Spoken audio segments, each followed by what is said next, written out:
World leaders are responding with anger, resentment, fear, confusion at Donald Trump declaring Liberation Day and tariffing the entire world at rates higher than anybody expected. Donald Trump self-inflicting a collapse of the United States economy by declaring Liberation Day in America. The futures market last night crashing by 1,000 points and more. I'll get to that in a moment. Donald Trump listed every country that is being tariffed, which he's calling Liberation Day. When you actually look at the chart as well, as Oliver Cooper says, can someone please tell Donald Trump that the only people in the British Indian Ocean territory are the U.S. base at Diego Garcia?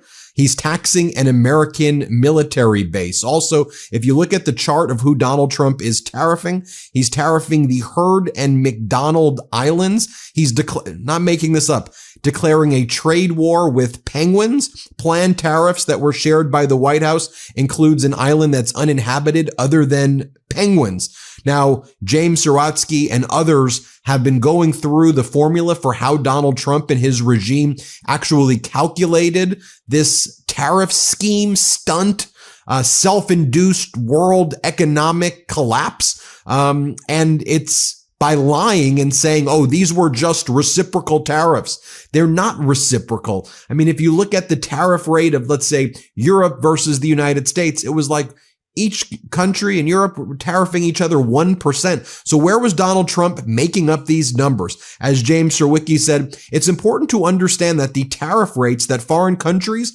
are supposedly charging us that Donald Trump is claiming exist are just made up numbers by Donald Trump. South Korea, with which we have a trade agreement, is not charging a 50% tariff on U.S. exports, nor is the EU charging a 39% tariff. So then Sorotsky and others figured out how the Trump regime actually calculated the tariffs and what they were going to be imposing on the rest of the world. He goes, just figured out where these fake tariff rates come from.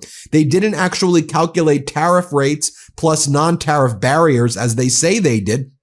Instead, for every country, they just took our trade deficit with that country and divided it by the country's exports to us. So we have a $17.9 billion trade deficit with Indonesia. It exports to us. Its exports to us are $28 billion. So you take 17.9 and $28 equals 64%, which Trump claims is the tariff rate Indonesia charges us. What extraordinary nonsense this is. And then the White House actually confirmed that this is how they're doing it. Let's take a look at what the EU Commission President Ursula von der Leyen had to say about Donald Trump. And she talks about how disenchanted, disheartened, disgusted Europe is at the Trump regime. Play this clip.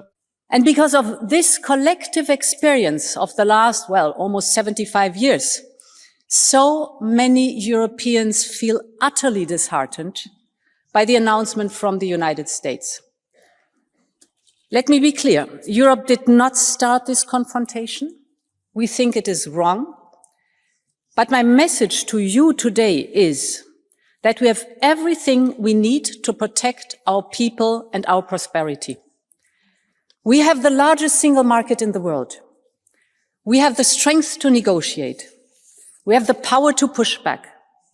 And the people of Europe should know that together we will always promote and defend our interests and our values, and together we will always stand up for our Europe. UK Prime Minister Keir Starmer said the following to the British Parliament regarding Donald Trump's Liberation Day tariff stunt scheme. Play this clip. Mr. Speaker, we've been preparing for all eventualities ahead of the confirmation of US tariffs later today. Let me be clear with the House. A trade war is in nobody's interests. And the country deserves, and we will take, a calm, pragmatic approach. That's why we're working with all industries and sectors likely to be impacted. Our decisions will always be guided by our national interest. And that's why we have prepared for all eventualities, and we will rule nothing out. Let's take a look at what Australia's Prime Minister Anthony Albanese had to say about this. Here, play this clip. The unilateral action that the Trump administration has taken today against every nation in the world does not come as a surprise. For Australia, these tariffs are not unexpected, but let me be clear, they are totally unwarranted. President Trump referred to reciprocal tariffs. A reciprocal tariff would be 0, not 10%. The administration's tariffs have no basis in logic, and they go against the basis of our two nations partnership. This is not the act of a friend. Today's decision will add to uncertainty in the global economy, and it will push up costs for American households. It is the American people who will pay the biggest price for these unjustified tariffs. Let's take a look at what Canada Prime Minister Mark Carney had to say about this. Play this clip. So President Trump has just announced a series of measures that are going to fundamentally change the international trading system.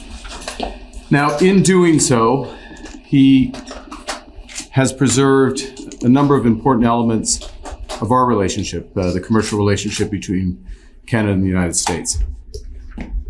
But the fentanyl tariffs still remain in place, as do the tariffs for steel and aluminum.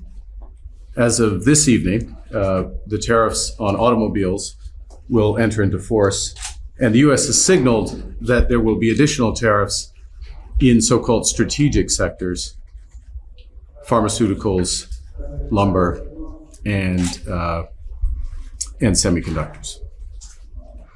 So we're in a situation where there is going to be an impact on the U.S. economy, which will build with time. In our judgment, it will be negative on the U.S. economy. That will have an impact on us. But the series of measures will directly affect millions of Canadians. We are going to fight these tariffs with countermeasures. We are going to protect our workers, and we are going to build the strongest economy in the G7. In a crisis, it's important to come together, and it's essential to act with purpose and with force. And that's what we will do.